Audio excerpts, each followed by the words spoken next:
tal? Muy buenas noches, soy Michelle Mendoza. Es un gusto para mí acompañarlos a las 8:45. Tenemos una breve reseña sobre lo que ha sucedido en Guatemala y el mundo. Acompáñenme a conocer los titulares.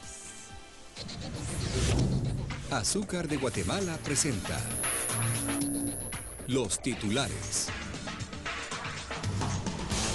El director del Hospital de Salud Mental asegura que la mayoría de internos han sido abandonados por su familia. En tanto, el Ejecutivo ha comenzado el remozamiento de ese nosocomio por un monto de 12 millones de quetzales.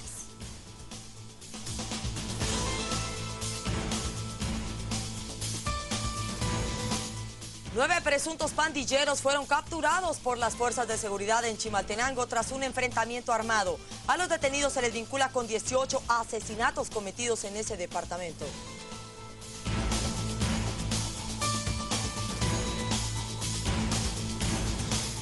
El volcán de fuego ha intensificado su actividad en el transcurso de este domingo, con varias explosiones y el lanzamiento de ceniza. Así lo ha dado a conocer el INSIBUME, que ha iniciado un estricto monitoreo de este coloso.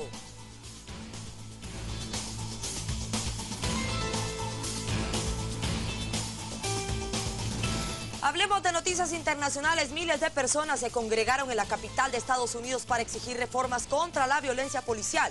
También hubo manifestaciones por el mismo tema en las principales ciudades de ese país.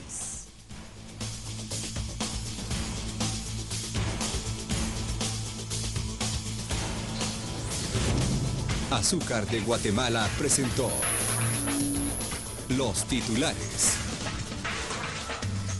Iniciemos con la información. Usted recordará que hace algunos días se dio a conocer por parte de la cadena BBC de Londres cómo era que vivían las personas o los pacientes en el Hospital Federico Mora. Pues tal parece que este domingo iniciaron las actividades de remozamiento en este lugar. Luego que la cadena de noticias BBC de Londres sacara a luz un reportaje sobre la precaria situación del Hospital de Salud Mental Federico Mora y lo catalogara como el peor hospital de América, el director del centro, Romeo Minera, indicó que muchos de los pacientes que se encuentran dentro del hospital han sido abandonados por los familiares y que en algunos casos las autoridades del hospital incluso han recibido amenazas de los pobladores de donde son originarios algunos pacientes para que esos internos se queden allí de por vida. Porque muchas de estas personas ya deberían de estar con su familia, pero tenemos familias que los han venido a dejar y cuando los vamos a querer, nosotros los llevamos, ya no viven en el mismo lugar, nos amenazan. Han amenazado a las trabajadoras sociales. Tenemos escritos de familias, de comunidades completas, donde nos dicen que si la persona va a regresar a la comunidad, le pueden hacer daño. Nosotros protegemos la integridad de las personas porque no los podemos sacar a la calle. Eso es parte de la responsabilidad del Estado y que estamos tratando de cumplir de la mejor manera posible. El director del Hospital Federico Mora señaló que el Estado invierte en cada paciente más de 5,000 quetzales al mes. De una persona que está en una estadía completa aquí con nosotros puede ser entre 5 y 10,000 quetzales mensuales. Sí, eso implica alimentación, asistencia médica, asistencia psiquiátrica, medicamentos, movilización cuando requieren ir a otros hospitales, estudios especiales, todo lo que se necesita para un paciente. Romeo Minera también dio a conocer que se trabaja en la construcción de un muro que servirá para aislar un área en el que permanecerán los pacientes que tienen problemas legales y que están cumpliendo algún tipo de sentencia. Este quedará finalizado en aproximadamente 2 meses. Se está iniciando ya hace algunos meses la construcción de un muro de separación para las personas que tienen alguna implicación legal y de las que no tienen, remozamiento de los pabellones, la construcción de un nuevo pabellón para los pacientes especialmente de la tercera edad y compra de mobiliario y equipo para el cuidado de ellos. Este domingo se pudo observar que varias personas trabajaban en el interior y las afueras del hospital, pues se está llevando a cabo trabajos de remozamiento en las instalaciones, los cuales forman parte de un proyecto de remodelación que durará 8 meses y para el cual se invertirán 12 millones de quetzales.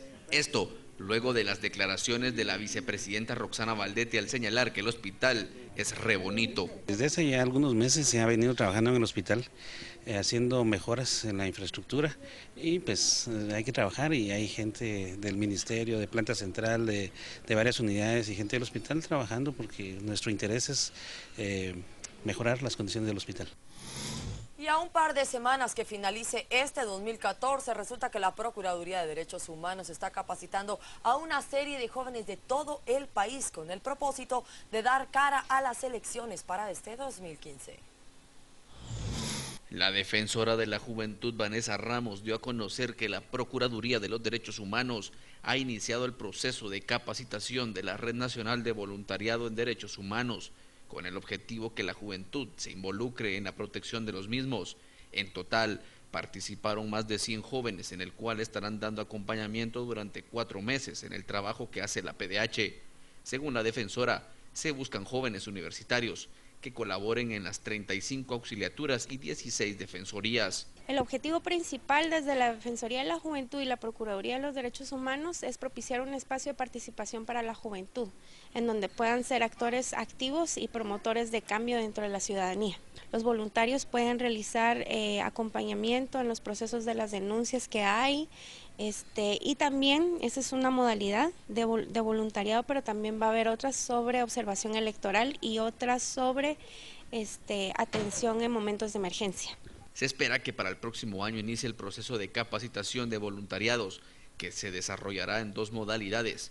Uno es el de observancia electoral, desde poco antes de las elecciones, durante las mismas y hasta la toma de posesión del nuevo gobierno en el 2016. Igual el otro año vamos a seguir impulsando la convocatoria para desarrollar la observación como tal en cada uno de los municipios de todos los departamentos a nivel nacional. Cambiamos de información, hablemos de seguridad y tras un enfrentamiento con presuntos extorsionistas, las fuerzas de seguridad capturaron a casi una decena de personas. Aparentemente ellos forman parte de una mara que opera en la cabecera departamental de Chimaltenango y se dedicaban al sicariato y también a la extorsión. 9 supuestos pandilleros fueron capturados por agentes de la División Especializada en Investigación Criminal de IC y de la Comisaría Departamental de Chimaltenango, señalados de ser los presuntos responsables de cometer diversos delitos en la cabecera departamental. Los capturados fueron identificados como Rudy Marconi Col López, alias El Chema, de 22 años, Edgar Giovanni Capriel Chef, de 27, y un menor de 16 años de edad, responsables de haberse enfrentado a tiros con los investigadores para evitar su captura. Se les decomisó una pistola calibre 9 milímetros con una tolva y 3 municiones útiles, un casquillo de calibre 38 y una motocicleta sin placas de circulación. Además se capturó a Brandon Nicolás Jax, de 20 años, Luis Alberto Cojolón Ordóñez, de 18, Michael Alfonso Jax Ordóñez, de 18, Aura Estela Mucul Chali, de 54, Mónica Fernanda Zaglín Mulul, de 20 años y una mujer menor de edad. Rudy Marconi Col López tiene una orden de captura vigente en su contra por el delito de asesinato, la cual fue ordenada el 8 de octubre de este año por el Juzgado de Primera Instancia Penal de Chimaltenango, ya que es investigado por la muerte de 18 personas en el mencionado departamento. Agentes policiales además localizaron materia prima para la elaboración de droga sintética, una pesa digital, pasta para elaborar crack, una piedra de esta misma droga con un peso de 13 onzas, varios recipientes que contenían diferentes líquidos que serán analizados, una máquina selladora, 5 paquetes de polvo color blanco, una olla de presión y un cilindro de dióxido de carbono. Y en cumplimiento al plan de prevención y también al plan navideño de seguridad, agentes de la División de Protección a la Naturaleza DIPRONA decomisaron ramillas de pinabete dentro de un camión en la ruta entre Olintepeque y Quetzaltenango. El detenido fue identificado como Rogelio Larios Pérez, de 52 años de edad, quien transportaba en dicho camión miles de ramillas de pinabete. Al solicitarle la documentación de dicha especie, la cual se encuentra en peligro de existencia, indicó carecer de la misma, por lo que fue puesto a disposición del juzgado correspondiente, mientras que las ramillas de pinabete serán remitidas más bien al Instituto Nacional de Bosques, INAB, y también hacia CONAP. Y bien, de esta cuenta damos por finalizado el primer bloque noticioso. Nos vamos a una breve pausa. Por favor, quédese con nosotros, que al volver tenemos más información para ustedes.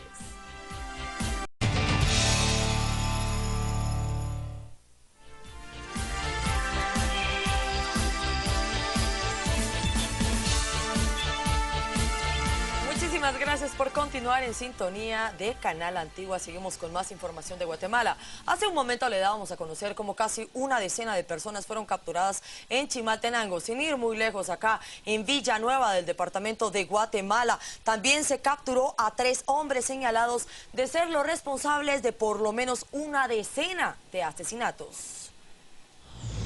6 presuntos integrantes de una banda de secuestradores y violadores fueron capturados por agentes de la comisaría 15 en el sector 4 de la Manzana 6, Avenida Las Rosas Mártires del pueblo Zona 4 de Villanueva.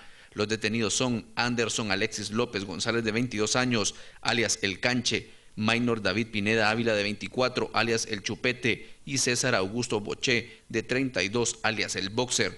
Gerson Rigoberto Vázquez Hernández, de 18 años, Luis Alberto Arias Bautista, de 20, y un menor de 17, el cual fue remitido al juzgado de menores en conflicto con la ley penal.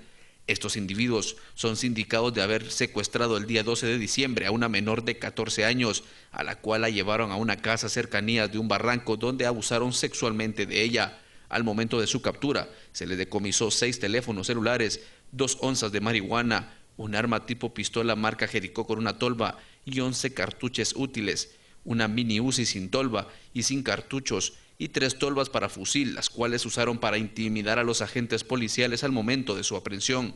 Según investigaciones de los agentes captores, Pineda Ávila es el líder de la banda y presunto responsable de haber dado muerte a un dirigente de Asociación de Mercados de Villanueva.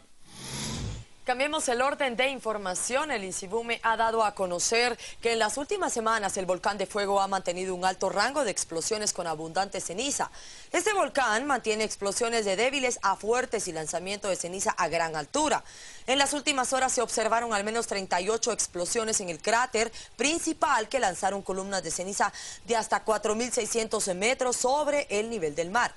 Según la CONRED, alertó sobre los cambios en el patrón del volcán, ya que había generado una fuente de lava de entre 100 y 150 metros sobre el cráter, acompañada de sonidos de desgasificación similares a turbinas de avión.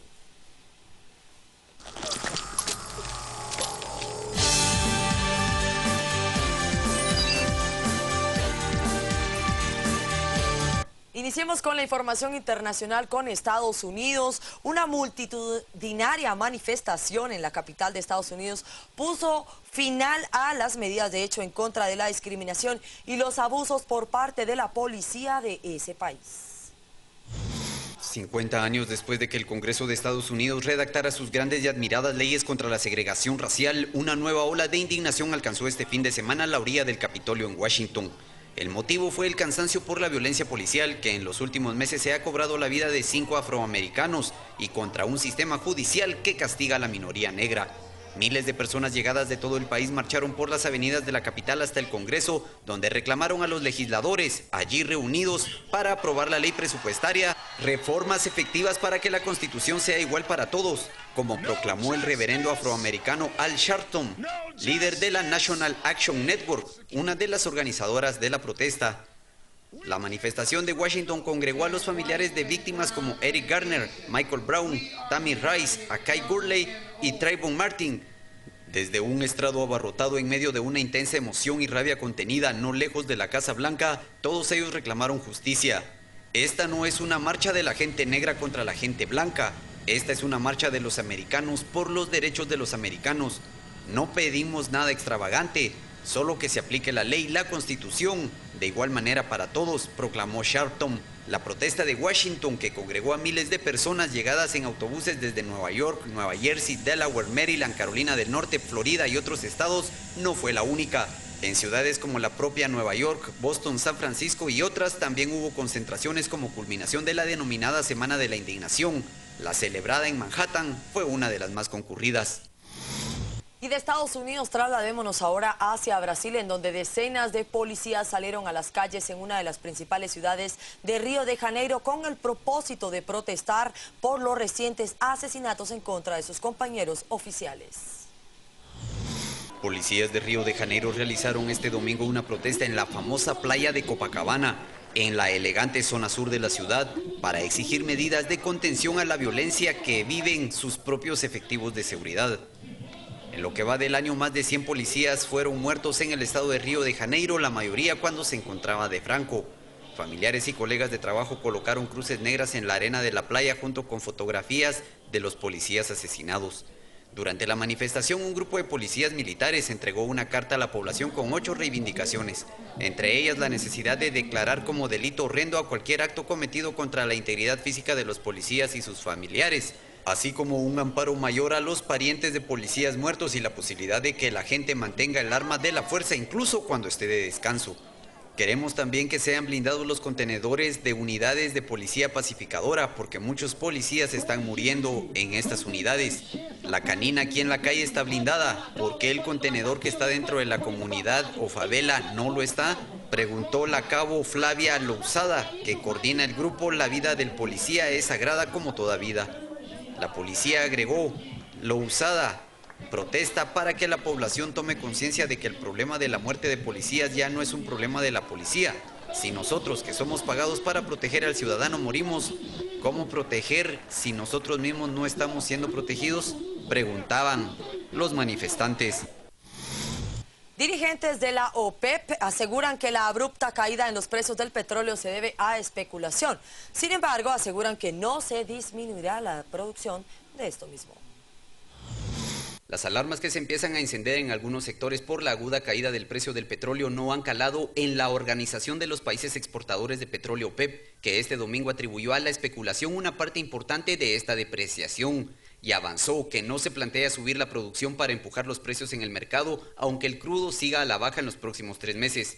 En una conferencia de prensa en Dubái, el secretario general del organismo, Abdullah Salem Al-Badri, apuntó que los elementos fundamentales del mercado no deberían llevar a esta caída abrupta, de modo que, según él, la especulación ha entrado a decidir fuertemente sobre estos precios.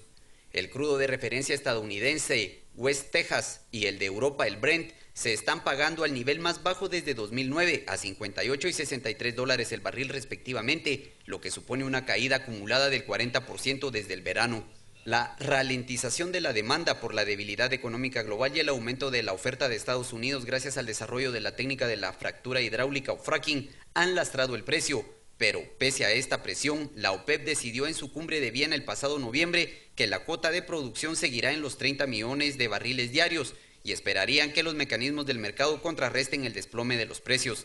Este domingo la organización dio muestras de que no se mueve de esa posición. En la misma conferencia, el ministro de Energía de Emiratos Árabes Unidos, Juhail Al-Masroui, declaró a Bloomberg que se seguirá con su nivel de producción incluso aunque el precio del barril cayese a los $40.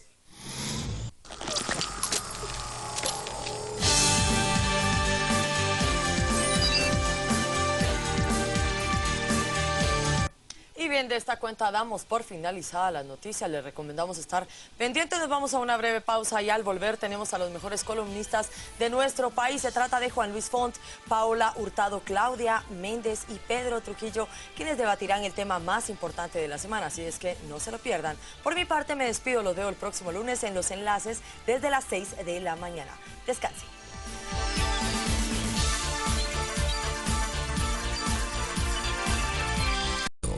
A las 8:45.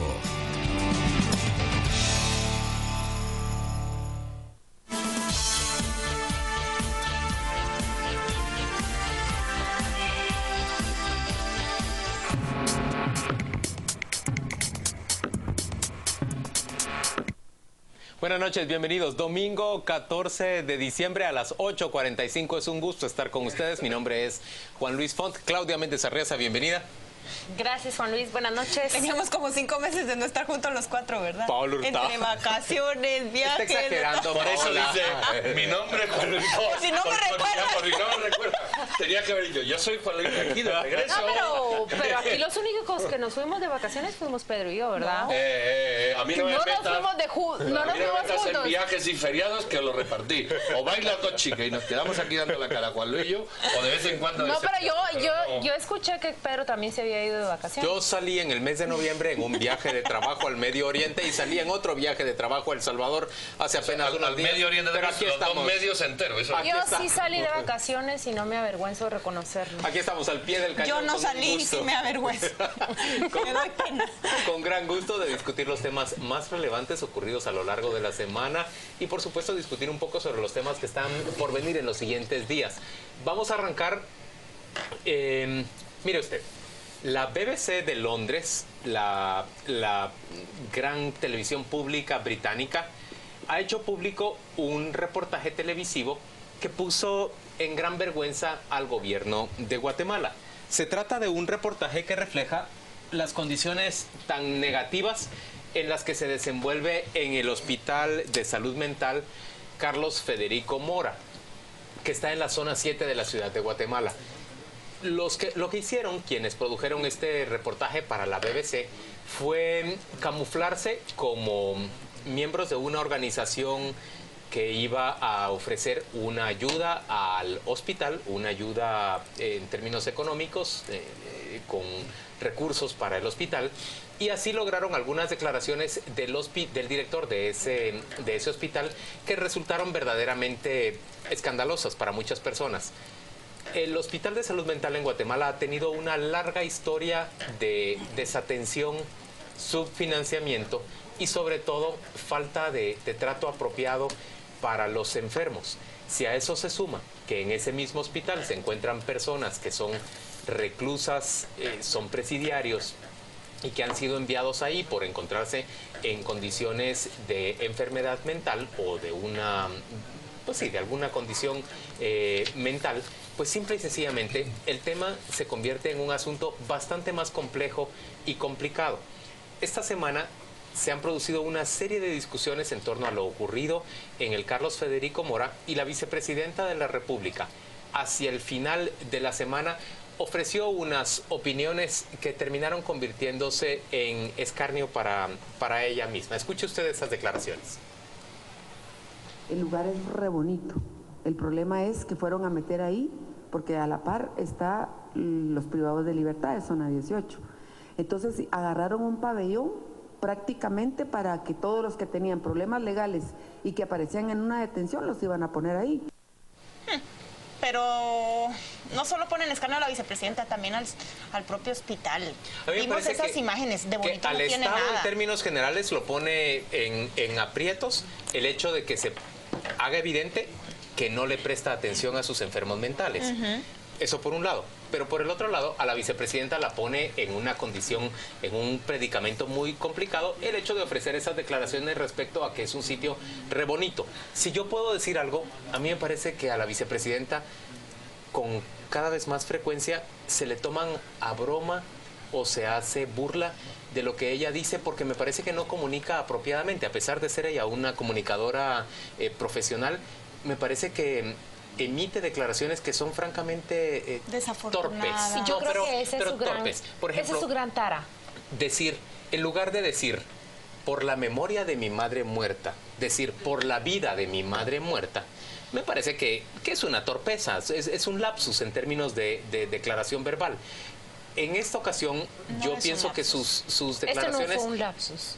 A mí me parece que no fueron suficientemente amplias y creo que saltamos demasiado pronto los periodistas y los comunicadores a burlarnos de lo que ella dice. Yo creo que habría que hablar más a fondo, pero solo puedo decir algo. Yo quiero decir su objetivo cuando terminamos discutiendo de lo que ella dijo o cómo lo dijo. Aquí el problema no es eso. No. El problema es un sistema de salud mental concentrado en un solo hospital psiquiátrico, donde 7 de cada 10 internos, según su director, no deberían estar ahí, sino que deberían tener atención ambulatoria, donde la parte que está internada por problemas legales y que tiene problemas mentales no tiene una separación clara con los que solamente tienen problemas mentales, donde hay 500 trabajadores para 340 internos con 3 sindicatos, donde tienen 40 millones de quetzales, donde no tenemos clara su fiscalización y donde una cámara extranjera es más elocuente y sí le creemos a ese periodista en vez de creerle al Procurador de Derechos Humanos que hace 2 años emitió una condena moral para decir que las condiciones eran precarias. Y a mí me encanta que Paola tome la discusión donde realmente se enfoca el problema, pero no descuidemos porque la respuesta de Roxana Baldetti con esas palabras también refleja cuál es la respuesta estatal ante ellos. Yo creo que la respuesta de Roxana Baldetti es la metáfora o el mejor símbolo de cómo el Estado les ha respondido a ellos. Son 340 pacientes de este centro de atención a enfermos de salud mental. Y lo que yo quiero decir es que a lo que Paola ha agregado, que no podría agregar más que decir, es una situación que se ha denunciado desde el 2012. Hay una denuncia interpuesta ante la Corte Interamericana de Derechos Humanos que denuncia cuáles son las condiciones en las que se encuentran los pacientes allí. Y que ella venga y que diga, es un lugar re bonito. Quienes no conocen y no han estado allí, perdón, pero la cámara entró allí. Perdón, pero lo que nosotros vimos, esos enfermos sedados, que no siguen ningún procedimiento médico, están allí. Y que ella se refiera de esa manera a todo lo que Paola ha dicho, simplemente refleja la indiferencia con la cual las autoridades tratan a estos pacientes. Y refleja todo un sistema. Aquí no solo es el sistema de salud mental, aquí es el sistema de salud pública. Mira, yo estoy sustancialmente de acuerdo con lo que habéis dicho porque... Primero porque tenéis razón y segundo porque las imágenes lo corroboran y lo sustentan. Son elocuentes. Sin embargo, yo quisiera poner esto en contexto, porque si no lo pones en contexto, claro, la BBC se indigna y se indigna con razón. El problema está en qué pasa con los niños de lesión cerebral de este país. ¿Dónde está igual? El problema está en qué pasa, por qué no hacemos trasplantes de hígado si es una de las causas de mayor mortandad. Existe todo excepto 1,5 millones, 2 millones para poner los últimos aparatos. La capacitación ya la hizo Taiwán, existe la capacidad, pero no existe. a los alcohólicos guatemaltecos? A los alcohólicos, las prisiones, no te vayas más lejos, vete a las prisiones. Sí. Los hospitales. Las escuelas. Las escuelas. ¿Y sabes qué es lo grave? Que ella lo quiere minimizar diciendo lo que pasa que a la par está una prisión. Sí, pero lo quiere minimizar con los 7 que son malditos. Pero también los medios nos hemos centrado en eso y el problema es mayor. El problema es que este es un país... Y luego las propias capacidades, es decir, tenemos capacidad de enfrentar ese problema. O sea, capacidades humanas. Parecemos fascinados con criticar una declaración de la vicepresidenta simplemente porque ella es en realidad un objeto preferido de escarnio. Obviamente ella abrió la boca más de la cuenta o de forma indebida. A fondo que como sociedad no nos hacemos cargo de todas las cosas que dice Pedro. No, ni nos hacemos cargo ni las tenemos claro. Mira, y aquí la culpabilidad tampoco es toda del Estado, seamos honestos. Aquí hay papás que abandonan a sus hijos, como bien dice... la vicepresidenta, creo que ha sido, ustedes lo han dicho, o el director del hospital. Hay un tercio de pacientes que no tienen por qué estar ahí. Bueno, y la pregunta es, ¿y la familia? Pero hay hijos que están abandonados, hay presos que están metidos en prisión, 51% sin estar sujeto y que tienen que estar fuera. Es decir, como sociedad nos tenemos que plantear estas cuestiones, primero de asumir las responsabilidades propias. Si te toca una desgracia de este tipo, la que sea, ¿verdad?, obviamente, pues te toca y tú tienes la necesidad de asumir esa responsabilidad. Y luego siempre hay una ayuda de grupo, llámese Estado, llámese asociaciones, que también están ahí. Es decir, ni es culpa del Estado todo, sino que hay responsabilidad individual. Y para terminar, creo que lamentablemente el tema de los enfermos mentales que hemos visto ahí pueden estar en la prioridad 1200 de las que tenemos en el país. Es decir, niños que se mueren de hambre, uno las posiciona antes, no significa que deban de estar. Embarazadas que se mueren, uno las posiciona antes. Personas que tienen SIDA o cualquier otra enfermedad o diálisis, uno las personas...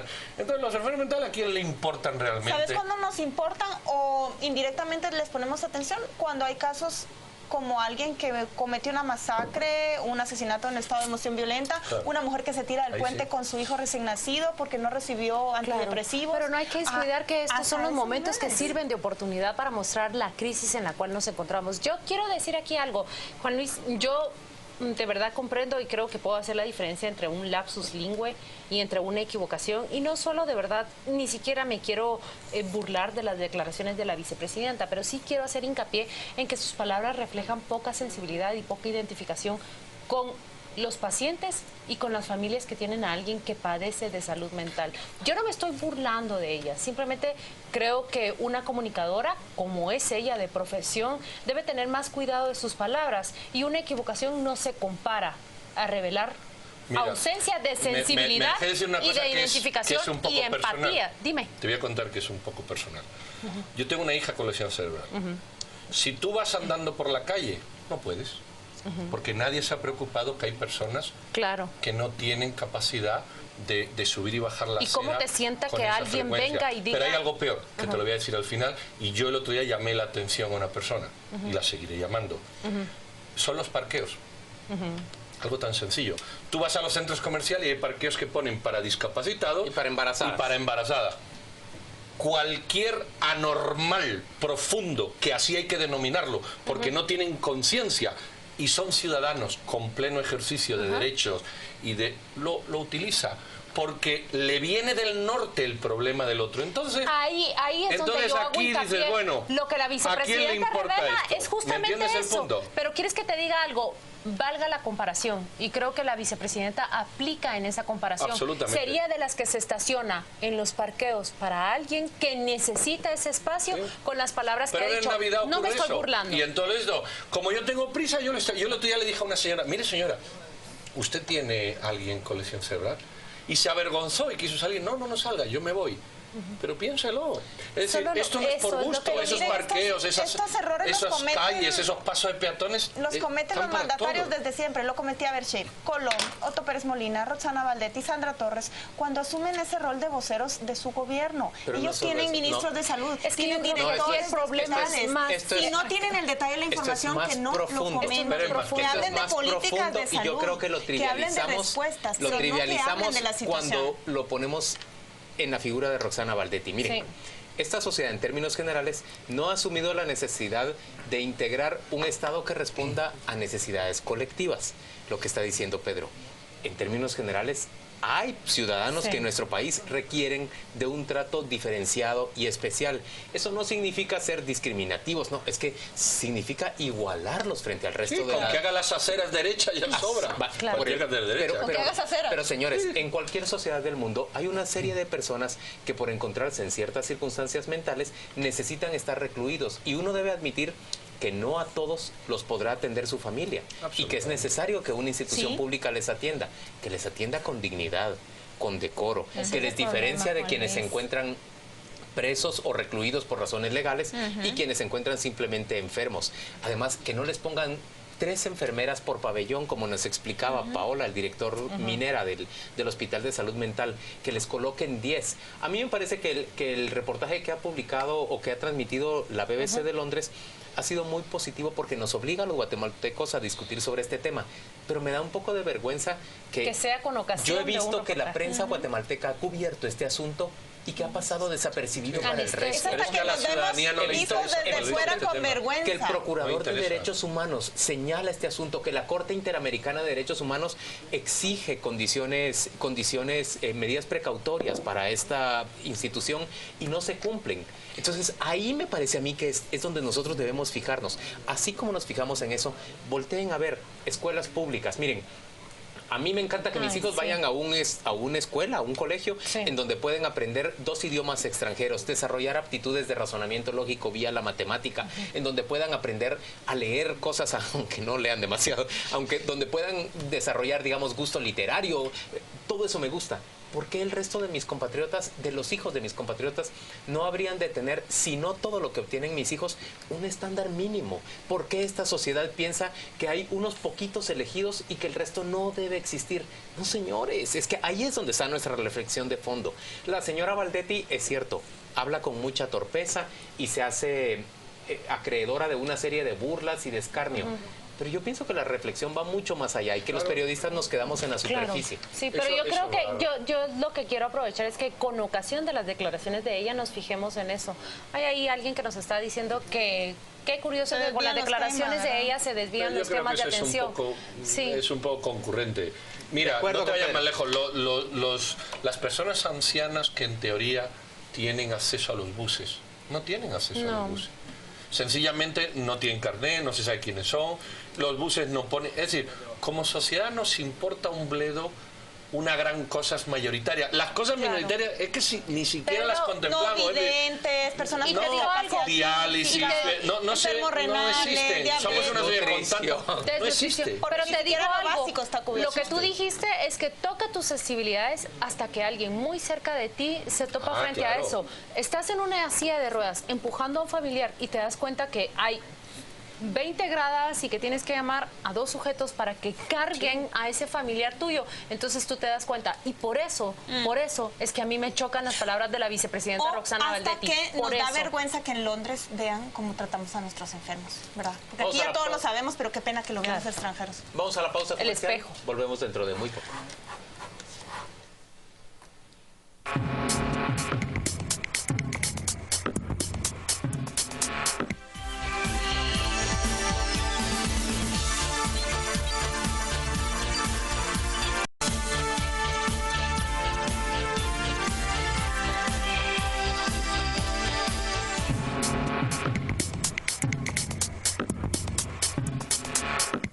Domingo a las 8:45 estamos de vuelta, seguimos discutiendo sobre la actualidad nacional. Y dígame usted, ¿qué ha sido más actual a lo largo de esta semana que esa discusión en torno al presupuesto aprobado para el año 2015? La Unidad Nacional de la Esperanza ha tomado el tema de Alejandro Sinibaldi, ex ministro de Comunicaciones y precandidato a la presidencia por el Partido Patriota, pero además negociador del presupuesto por parte del Ejecutivo, pues como un caballito de batalla. Se ha convertido así el tema, de tal manera que han llevado los de la Unidad Nacional de la Esperanza, los diputados, a su bancada, al viceministro de Finanzas, Edwin Martínez, para pues acorralarlo y hacerlo admitir que fue el señor Sinibaldi quien negoció por parte del Partido Patriota. Un asunto que honradamente no tiene mayor misterio, porque el mismo domingo, después de que se hubiera aprobado, fue un día viernes que se aprobó el presupuesto, el domingo siguiente, aquí en a las 8:45, trajimos al señor Edgar Barquín del Partido Líder, y él mismo nos admitió públicamente que habían negociado con el señor Sinibaldi. Sin embargo, lo que dice el Partido Unidad Nacional de la Esperanza es que se ha producido una especie de interferencia de poderes o tráfico de influencias, pero es muy diferente en la aprobación. Juan Luis, es muy diferente que una bancada se acerque a un viceministro a que se acerque un... ¿Cómo lo llamó el viceministro? Dígame, ¿cómo llamó el viceministro Alejandro Sinibaldi? Un ciudadano. Un ciudadano que, como cualquier otro, puede llamar a mis puertas y venir acá y discutir, sí, por favor, 1.9 millardos para determinadas obras. Y muy bien, señor, yo sé muy bien lo que Pedro Trujillo ha dicho acá y comparto con él. Sinibaldi, como 1.500 personas más, ponen el dedo, ponen la mano en el presupuesto 2015. Pero hay una gran diferencia, Pedro. La injerencia que él tiene, la voz que él tiene es escuchada y es modificada en consecuencia. Y a mí lo que me llama la atención es, todos lo hacen, pero quien sufre el costo de meterse en esto es él, es el Partido Patriota. No estamos hablando de la injerencia del Líder de la misma manera que estamos hablando de la injerencia de Alejandro Sinibaldi. Aunque tiene una similitud. Edgar Barquín también es un potencial vicepresidenciable del Líder. Alejandro Sinibaldi es un precandidato del oficialismo. El agravante con Alejandro Sinibaldi es que él fue ministro de Comunicaciones y que en esta aprobación súbita de presupuesto, esa cartera ha quedado con casi 2 millardos de quetzales para obra que todavía no está claramente detallada. Y el otro es que es el precandidato del oficialismo, tiene una autoridad sobre ese viceministro que acorralado termina confesando que Alejandro Sinibaldi llegó. Si llegó Barquín, si llegó Valdizón, si llegaron los otros, o sea, es igual de condenable, pero aquí un exministro debería ser el más cuidadoso en no interferir en labores del Ejecutivo porque él aspira a una candidatura. Pero eso es una utopía. Pero déjame decir una cosa, Paola. Sobre todo si su cartera se va a beneficiar ¿Quién de parte del Partido Patriota y del Ejecutivo del Partido Patriota tiene aptitud o tiene capacidad para negociar con los opositores? Es obvio que Roxana Baldetti no lo tiene. Es obvio que no existe ningún otro cuadro que lo tenga y por lo tanto, Sinibaldi, que a lo largo de estos 3 años que llevan ya de gobierno del Patriota, ha sabido relacionarse con Líder sin tener un pleito directo, con la UNE sin tener un pleito directo, sea el elegido por el presidente Pérez Molina para que vaya él y negocie. Pero también es el que está pagando los platos rotos. Pero eso es correcto también. Por es decir, supuesto. A él le corresponde asumir, así como asumió el protagonismo, le corresponde asumir parte del costo. Pero precisamente es lo que digo, no estamos criticando de la misma manera al Líder, no estamos criticando de la misma manera a Edgar Barquín. ¿Cómo nos fijamos en Alejandro Sinibaldi? Mira, ahí ha ido todo el mundo. Mientras ustedes hablaban, yo he sacado aquí como una serie de gente que ha ido ahí. Lo que pasa es que no le prestamos atención y que posiblemente hayan sacado hasta más dinero que el señor Sinibaldi. Por ejemplo, el Frente Nacional de Lucha, con su ley Robin Hood, calcada, entra ahí. los sindicatos de la salud. Calcada la ley entre la Universidad de San Carlos, 400 millones, extraordinario. Flaxo, la Fundación Esquipula, los buceros, que hasta... ¿Flaxo con 3 millones o 1 millón? Flaxo 3 y la Fundación Esquipula con 1 millón. Okay. Y los buceros... Y los buceros, incluso con una coletilla que dice que se podrá ampliar en función de las necesidades, la asignación. No se dice las necesidades de quién. 400 millones. Es decir, ahí va todo el mundo a hacer su paseillo. Y va líder, que no es bancada, el señor Banquín no es bancada de nadie. Es más, ni es diputado. Claro. Y va y es presidenciable. Por eso... Y va a la UNE. Lo que pasa es que a la UNE no la escucha nadie y por eso critica. Porque cuando ellos hicieron el presupuesto con la candidata oficial, la señora Torres, era exactamente igual. ¿O tienen ustedes alguna duda de que los programas sociales no los imponía la señora Torres, que además era supuestamente la esposa del presidente? Pero hay que ponernos un poco serios. Te voy a decir qué me gusta de la UNE y luego te dejo continuar. Espérate que termine. ¿Que le gusta algo de la UNE?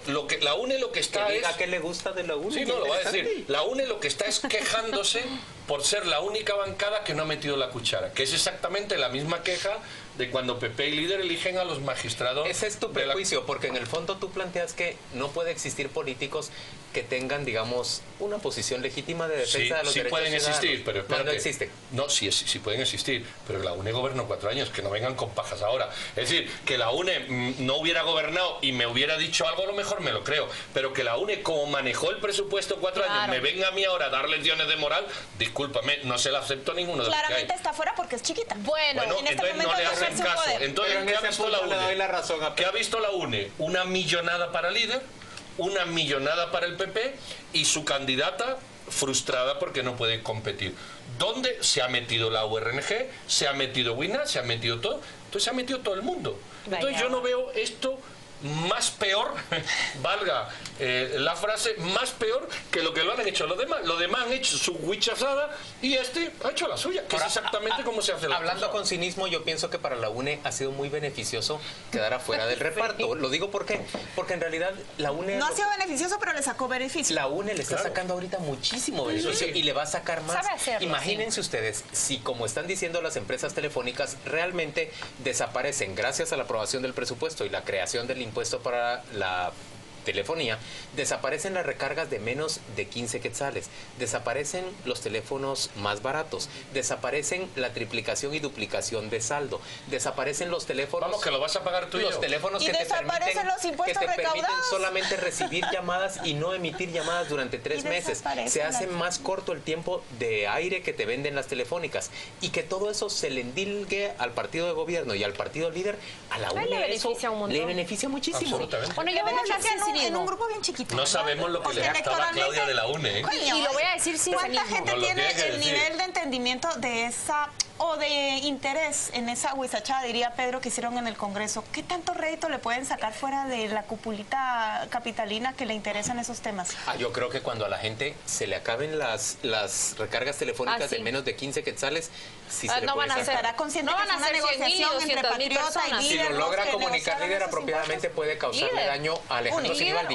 Y te digo una cosa, por las reacciones que noto del equipo, del entorno de Alejandro Sinibaldi, del call center que está atacando permanentemente en Twitter y en Facebook. Saludos. A mí me parece que sí les preocupa mucho. Sí, claro que el desgaste que les va a generar esto. Preocupa Te voy a decir más, pienso que Pérez Molina va a terminar dando marcha atrás y que tanto que tanto Sinibaldi como Manuel Valdizón van a tener que tragarse que cometieron un error y que se infligieron a sí mismos un desgaste que es costoso para ellos. Pero se le cobra más a Sinibaldi ¿Qué le gusta de la UNE? Ahora lo voy a decir, yo sí voy a y lo voy a decir sin cinismo. Francamente, creo que comparto todo lo que Pedro ha dicho. O sea, comparar a la UNE con hace 4 años, uno dice, por favor, pues qué rápido cambian las cosas. Pero no es lo mismo estar en la llanura que estar en el poder. Y me gusta que ha hecho hincapié especialmente en cómo ha roto el Partido Patriota junto con Líder ese mecanismo que se había creado, ese paso adelante que se había dado en anular toda concesión a ONG de construcción de obra gris. Aquí todos sabemos que salieron chicos de 18 años, secretarias, dignas telefonistas, a fundar respetarles telefonistas a fundar empresas y ONG ahorita, porque sabemos que es a través de ese tipo de contratación que fluye el dinero de la corrupción. Y eso es lo que me gusta de la UNE, que lo está denunciando abiertamente. Pero tú te acuerdas el último presupuesto de la UNE. Por supuesto, sí. Sí, la lucha cuál era, por eso te que digo, la UNE no quería poner candado y el Partido Patriota quería poner candado. Entonces, por eso te digo lleva razón que he evidenciado eso con ese costo. Los programas sociales para que no hicieran transferencias. En esta época de fiestas, ¿se acuerdan de aquella canción de Wilfrido Vargas que decía La eterna batalla? Pues sí, es que es la eterna batalla. Claro. Yo no me acuerdo de esa canción. Y los cubiletes no te la voy a con cantar. la imagen. No te la voy a cantar. Los cubiletes con la imagen. Pero sí, lo que les voy a ofrecer ahorita es esa declaración de Alejandro Sinibaldi en la que termina admitiendo que él sí tuvo participación.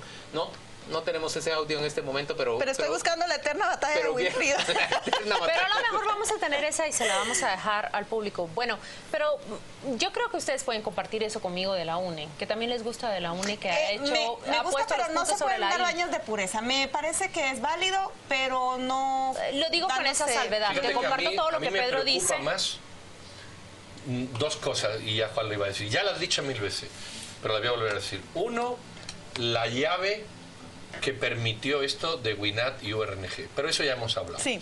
Otra cosa que a mí me preocupa es que WINAT y URNG, quizás por haber permitido esa llave, no está haciendo un aprovechamiento adecuado del presupuesto, en el sentido de decir que esto le cuesta más a los menos favorecidos. Es decir, las clases sociales más bajas son las que pagan porcentualmente esto más. Esto sería un discurso de izquierda típico de posicionar un mensaje social. Y yo veo que los partidos de izquierda, que podemos ir desde Ninette Montenegro, si tú quieres, hasta WINAT y URNG, ese espectro debería estar diciendo, miren, señores pobres o señores desfavorecidos o conjunto de ciudadanos de este país, por el tipo de impuesto que es. Claro, el tipo de impuesto porcentualmente puede llegar hasta crecer, hasta grabar un 300% a los más pobres, y a lo mejor a nosotros, que afortunadamente tenemos mejor calidad de vida, nos puede, los 5 que salen nos supone 0.01.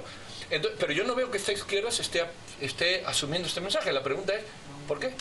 En términos generales, porque esta izquierda termina coaligándose con la vieja derecha para actuar de la misma manera. Sí, y están buscando y creen que somos bobos y que no nos damos cuenta que esa habilitación, que es lo que ellos hacen para que se apruebe el presupuesto, aunque no voten ellos por el presupuesto, es tan cómplice como la votación misma. Juan Luis Trujillo. No. ¡Ay, me encanta! No, me encanta eso. Juan Luis Trujillo. O Pedro Fou. Yo no creo que el Congreso esté representado por fuerzas de derecha o de izquierda. Creo que eso va variando en función de... Todos van a lo mismo y ninguno se preocupa por el país. Yo quisiera creer que eso sí es posible. Dígame un diputado de izquierda real. No. Un diputado de derecha real. Yo quisiera creer que por ejemplo, ¿cómo se llama? Félix, el de la URNG de Huehuetenango, me parece que él sí representaría a una izquierda real. Por favor. Pero cuando revisamos sus votaciones, lucharon no en el esfuerzo revolucionario, pero terminan después aprobando un diputado de derecha, revisamos y no hay una sola voz. Es que pero en yo Congreso no hay izquierda ni hay derecha, no. Aquí todos son de derecha. derecha. Ese es el error. El Congreso es un Congreso mercantilista, oportunista, mercenario, que reparte las ganancias. Y hablar de derechas o hablar de izquierda es un error. No existe una derecha siquiera mínimamente conceptual de una izquierda. Pero estamos de acuerdo que hay un encuentro por Guatemala que sí se mantiene al margen, y que en este caso, aunque son de derecha, yo tengo que decir que los señores de Creo se mantuvieron al margen y que me parece respetable su posición. Pero se han mantenido al margen. Hay diputados que se mantienen al margen y se retiran completamente del pleno, pero uno se pregunta hasta qué punto es suficiente. Mira, Miren, yo no me quiero fijar, yo no soy como ustedes que se quiere fijar en derecha o izquierda, tan solo uno que se levanta. Yo ya trascendí, definitivamente yo ya trascendí a Pedro Font y a Juan Luis Trujillo, definitivamente, pero no hay una sola voz que se levante y que diga. No hay, pero esos partidos que Juan Luis ha dicho muy acertadamente, que se sustraen de las votaciones, yo esperaría, pero no lo van a hacer, yo entrevisté aquí en Montenegro, no lo van a hacer, yo esperaría que fueran una voz disonante de esto, y se callan. ¿Y sabes por qué se callan? Se callan porque si el presupuesto triunfa o el presupuesto fracasa, que en este, está claro, no quieren asumir el costo político de eso. Y en política hay costos que hay que asumir. Entonces, aquí, por ejemplo, doña Ninette con su partido, y creo con el suyo, deberían de salir. Miren, nosotros fuimos los únicos que no permitimos esto. Y queremos luchar contra esto. Pero no lo hacen, se sustraen. Lo mismo, así como está diciendo Pedro, lo mismo pienso Dios yo mío, pero de sectores hoy, de las comisiones de postulación. ¿Qué pasó aquí, Escuchen, por favor. verdad? Yo esperaría que en las comisiones de postulación los decanos de las facultades que uno piensa que son instituciones reales, las universidades, que representan a un montón de gente decente que da clases o que recibe clases, actuarían de una manera más proba en las comisiones y prefieren guardar silencio y decir, no, yo no me voy a pelear con Claudia porque Claudia está dentro de mi entorno. Pero no han sido todos, pero te voy a decir para algo. Contralor, el señor Fris y algunos más han salido a dar la cara para y decir, fiscal general. No votamos. Para Contralor fue más honesto, les para decía. Corte Suprema de Justicia, Corte de Apelaciones. Pero te lo voy a decir. Todos bailaron el mismo baile. Hablando de baile, se le llamará Sansón Batalla la canción de Wilfredo porque la acabo de encontrar. No, pero te voy a decir algo, Juan Luis. Comparto hasta cierto punto lo que has dicho sobre los decanos, pero yo creo que ya los trasciende a ellos. Las universidades ni siquiera se conmueven, ni siquiera se pronuncian frente a eso. Hemos visto ya en Revista Contrapoder una investigación que revela cómo el decano Freddy Cabrera de la Universidad Da Vinci sufre un accidente al cual todos estamos sujetos, pero cómo prontamente el Ministerio Público en 8 días hace cerrar su caso. Que se pudiera cerrar o no está permitido legalmente, pero aquí en 8 días en Guatemala, ¿cuándo se resuelve un asunto? No se resuelve, pero ni Solo cuando tenés cuello. Entonces te digo una cosa, ¿qué ayudas situación? a nominar a la fiscal pero yo general? voy a decir una cosa. Y la Universidad Da Vinci, porque ya trasciende aquí. Mira, es yo el decano. os voy a decir una cosa, yo lo voy a decir honestamente. Yo trabajo en una universidad y os puedo garantizar que la universidad se sustrae como institución de estos procesos. Y eso no solo lo puedo asegurar, sino que doy... Pero esa indiferencia es... responsabilidad Espera. Doy mi palabra de que es así. No, pero no es suficiente, Pedro, porque ellos están allí pues porque si la quieres, universidad lo juro. les ha conferido ese papel. No, Te lo creo. No por una razón. Yo te lo la creo. universidad te confiere un papel y tú no sabes ni lo que te va a durar ni Es cuándo la lo vas a libertad, ejercer. es la libertad. La universidad no te nombra a ti para que dentro de 5 años hagas eso porque ni siquiera sabes que vas a durar. Punto número 1. Punto número 2. Yo he trabajado sustancialmente en 2 universidades. Y en las 2, la orden de la universidad es: usted va ahí porque es decano de la universidad, usted asuma su responsabilidad. Y no existe directriz. Y te puedo también dar mi palabra de honor de otra universidad, también muy famosa, que conozco, que sí le dijo al decano lo que tenía que votar. Pero te voy a decir no algo. son todas, ni todos los personajes son iguales. Pero ¿qué vas a decir si te digo? No, es que te obliga, Juan Luis, la ley a ti te obliga a mandar al decano. Mira, el decano tiene que ir, si no lo procesan por pero mira, no estoy en desacuerdo contigo en absoluto. Comparto todo lo que has dicho y comparto y me gusta la libertad, pero no me gusta la indiferencia, Pedro. Me encanta que le dé la libertad a su decano de participar en eso, pero la indiferencia de que formen parte de esos sistemas corruptos, eso sí ya, pero tú mandas al decano, tú mandas al decano porque la ley te lo obliga. Señores, ¿qué quieres hacer? Esta discusión está muy alegre, pero tenemos... Y yo voy a poner a Wilfredo. Vamos a la pausa, ya volvemos. Oigan, ¿esa es con Luis? ¿No?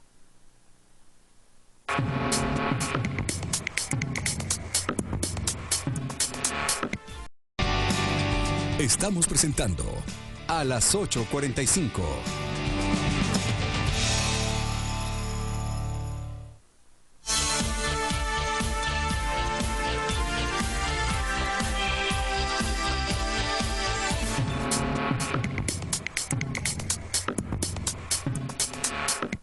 Mire de qué manera ha avanzado este programa de domingo 14 de diciembre de 2014.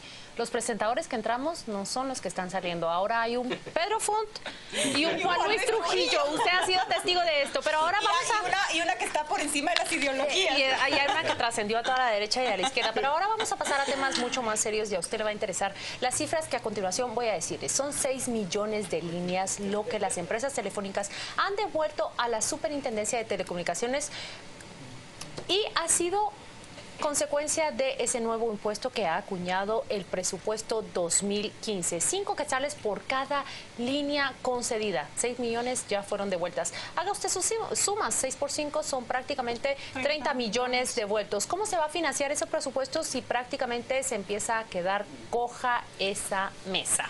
A ver, yo lo primero que digo es que esa expectativa del partido líder y del partido patriota junto al partido Todos, de que el Estado obtuviera 1.342 millones de quetzales o 1.344 millones de quetzales del impuesto a la telefonía, de inmediato empieza a degradarse. Sí. Cada vez son menos los millones que podría esperar el fisco recaudar por ese impuesto.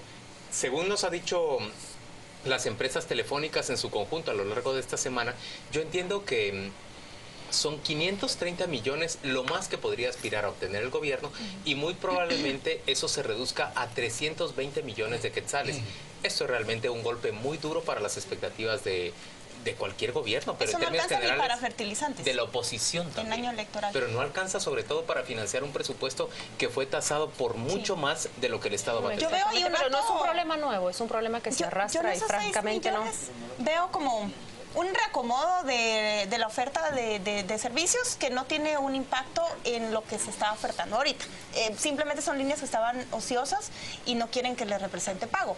Pero la caricatura que vamos a ver al final del programa es como también un acto simbólico de tirarle en la cara a los congresistas y a los que están esperando la recaudación, esa expectativa tan alta de impuestos, decirles, están mal sus cálculos, aquí le devolvemos sus líneas y a ver si llegan a ese 1.000 millones de quetzales que están diciendo. Hay un pésimo cálculo de parte de los que estuvieron detrás de esa aprobación, que no podemos decir que son los congresistas porque al final ni estaban enterados todos, pero aprobaron sin saber que estaban votando. Pero es lo que siento, que se aprobaron una reforma fiscal. Es una torpeza y es como un acto simbólico donde al gobierno le están diciendo las telefónicas, ahí están sus teléfonos, vea qué haga con ellos. Mira, grabar a estas alturas del siglo, donde todavía no se ha incluido, pero va a ocurrir, la comunicación telefónica va a ser un derecho humano, el uso del internet y el uso del teléfono. Es un servicio básico ya. Es un servicio básico para negocios y comunicaciones. Para la educación grabar y el es desarrollo. una torpeza enorme. Grabar este país que tiene la ley de telefonía más puntera, o una de las más punteras del mundo, es un error torpe. Pero el mayor error es la improvisación. Y ahondando con lo que tú dices, que lo has dicho muy bien, esto lo que deja claro es que ha sido una metida de gol de la ley Robin Hood. Es que es eso, disculpen. El Frente Nacional de Lucha y la comisión y el Comité Sindical de Lucha. El Frente Nacional de Lucha ha sido líder la que ha propuesto, el partido que ha propuesto esta iniciativa. Y eran seis. Discúlpame. Eran seis. Que conste que eran seis. Esto está en un folleto estructurado y perfectamente diseñado que tiene el Sindicato Nacional de Trabajadores de la Salud y el Frente Nacional de Lucha con estos cálculos numéricos que ustedes han dicho, y el artículo 2 es literal el artículo 62 del presupuesto. Es una copia literal y está liderado por el Frente. Entonces, a ver, cuando eso lo han incorporado, mira, si lo ha incorporado el líder, metes un actor más, nada más. Los actores que han incorporado esto, que son estos, y líder si tú quieres, y los que se han dejado incorporar, lo que demuestran es que son unos torpes haciendo cálculos, porque sobre la base de qué habían hecho estos cálculos de líneas activas. Yo creo que son muy torpes al hacer los cálculos, pero pienso también que aquí hace falta una discusión más de fondo. Mire, en términos reales, nosotros vemos que el ciudadano cada vez consume más en telefonía móvil. Sí. Eso es un hecho. Sí. Cerca del 12% con respecto al PIB se está invirtiendo en telefonía móvil, en comparación, por ejemplo, con un 4% con respecto al cemento, que podrías considerarlo también un derecho humano, si querés considerarlo todo un derecho humano. Pero en términos generales, yo veo razonable que los políticos y el Estado, necesitados de fondos, volteen a ver hacia una actividad que está generando mucho... Una industria próspera. Pues eso, mucha prosperidad. Entonces la venden. Pero ¿cuál es la vía entonces para cargar? Espérense, señores, ¿cuál es la vía para cargar o para grabar? ¿Es vía el impuesto sobre la renta? No graben más, eficienticen lo que tienen, ejecuten lo que se les asigna. No, hay que grabar más, hay que grabar 4 millones de pero contribuyentes. Si mira todo lo que se han robado en la policía, Claudia, 35 Paola, millones robados en la policía, el uso del argumento que me del robo garanticen de los fondos públicos, a mí me parece bastante maniqueo. Sí, es maniqueo. Yo siempre peleo con Pedro por ese discurso que me parece maniqueísta, pero en esta ocasión, con todo lo que hemos visto, lo que se están escamoteando, no hay presupuesto. Yo tampoco estoy de acuerdo. Pero ¿por qué no incorporas a la formalidad a entre 4 y 4 millones de ciudadanos de este país que trabajan y no pagan ISR? Jóvenes. Es muy sencillo. Si queremos derechos, que los queremos, tenemos obligación. Enfrente de la Estatua de la Libertad tenían que haber construido, y se le olvidó a los franceses, la Estatua de la Responsabilidad. Entonces, 4 millones de ciudadanos que no tributan en el país deben de ser copartícipes de los derechos que exigen. Vamos a hablar de otra cifra, y es una cifra que quizás suscita menos controversia. Aquí vamos lo he cortado, pero diplomáticamente, y ustedes son testigos. 14 años es la edad de Baby Esther Orozco Gómez. Es la joven que fue quemada por una turba en Santa Rosa, y falleció el domingo último con quemaduras en el 80% de su cuerpo. Lo que usted ve allí es la portada de nuestro diario, una portada por demás polémica. Es el momento en que esta niña de 14 años arde, consecuencia de, ya lo hemos visto, ella no robó, ella no tomó, no fue responsable de lo que fue acusada. Poco hemos hablado de esto, mucho discurso político ha ahogado algo que es mucho más imperante e importante en este país. Me gustó la nota que hizo Nómada, el medio que dirige el colega Martín Rodríguez. Recoge una declaración del sobreviviente, el conductor del mototaxi, donde él dice, ella no me disparó, fue un muchacho. Señores, mataron a una adolescente, la hicieron sufrir 3 días en el intensivo, casi carbonizada, y ella no disparó. Y aunque haya disparado, lo que da indignación es esa turba regocijándose, haciéndole valla para que pasara el cuerpo ardiente. No se percatan que era una niña y que no, bajo ninguna circunstancia había a mí justificación me da más para... indignación, Paola, que una muchacha de 14 años se ve envuelta en estas circunstancias tan espantosas. ¿Qué clase de sociedad somos para que alguien que es realmente una niña esté no bajo el cuidado de su familia, no bajo la protección de una familia que tendría que velar, y por un Estado que tendría también que velar por su bienestar, sino ella se encontraba sometida a una... ¿Cómo se llama? La alerta Alba Kenneth, porque ella había desaparecido de su hogar desde 3 días antes de que se produjeran estos hechos. La historia es más profunda de lo que la imagen revela. En términos generales. Incluso la rabia de estas personas que terminaron prendiéndola en fuego, yo no la justifico en lo absoluto, pero creo que va mucho más allá. ¿Cómo es posible que en una sociedad que se considera civilizada haya jóvenes, haya niños que estén abandonados y a la deriva de esta manera? No debería ocurrir eso. Presuntamente amenazados de que extorsionen para que no maten a su familia o les hagan daño, ¿no? Yo sé que el tiempo corre. Qué bueno oíros. Esto era la discusión que teníamos de los niños que emigraban a México, y yo defendía dónde estaba la responsabilidad de los padres. Incluso hubo alguien que se atrevió a decir, hay que castigar a los papás, y aquí se armó la mundial. Qué bueno que vayamos exigiendo la responsabilidad de los padres. Pero para mí hay algo más importante que todo esto. Nadie reaccionó. Nadie es nadie. No es uno, es nadie. Dice una turba. ¡Mentira! Hay que individualizar e identificar. Todos los que estaban allí son culpables por acción u omisión de un asesinato. Todos. Y cuando nos indignamos, con razón, porque en Pavón se matan a presos o a mareros, ahí, en esos grupos, se asesina. Y yo no veo la indignación de querer meter a uno a prisión. Difícilmente se juzga a un individuo de eso, de un linchamiento. Difícilmente. Y ahí todos estuvieron mirando, hasta el fotógrafo que tomó esa, que tenía que haber estrellado la cámara y haberse ido a pelearse contra eso. Pero no lo hizo. Prefirió ser cobarde y sacar la noticia, porque la noticia refleja un espectador pasivo ante alguien que están asesinando. Pero bueno, como ese hay 300.000, no nos fijemos en él. ¿Qué va a pasar? Nada. Porque somos una sociedad que permite eso. Aquí, en el interior y en la Conchinchina. A ver, y este es el análisis actual. Yo lo que pienso es que en ese estado de exaltación que se encuentra una turba, en ese momento, ya es francamente muy difícil actuar.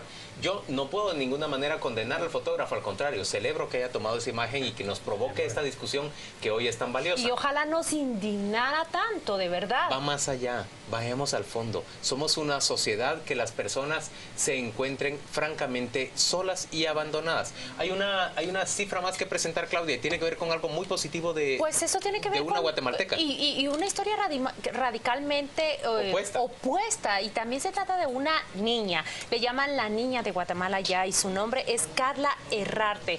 Es la final de Academia Kids 2014 y con una voz poderosa, una voz que hace temblar el corazón y pone chinita la piel.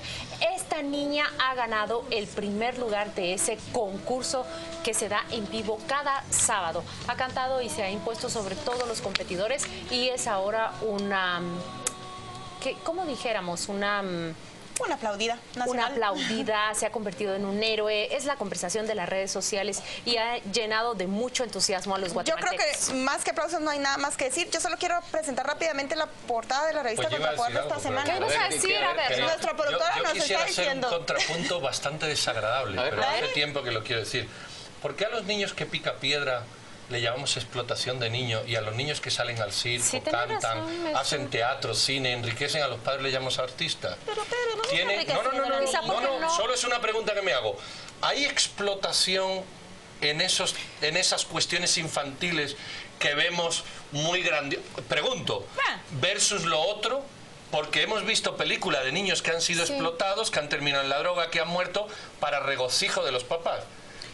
Me surge, aunque me alegro un montón, se lo preguntan pues a sociedades, pero es una pregunta que siempre me ha surgido. Y sociedades desarrolladas se lo preguntan también y es una pregunta muy válida también, Pedro. También me lo pregunto. A ver. Vamos rápidamente a mostrarle la primera plana de la revista Contrapoder de esta semana, que le narra a usted una historia, mire, verdaderamente estremecedora.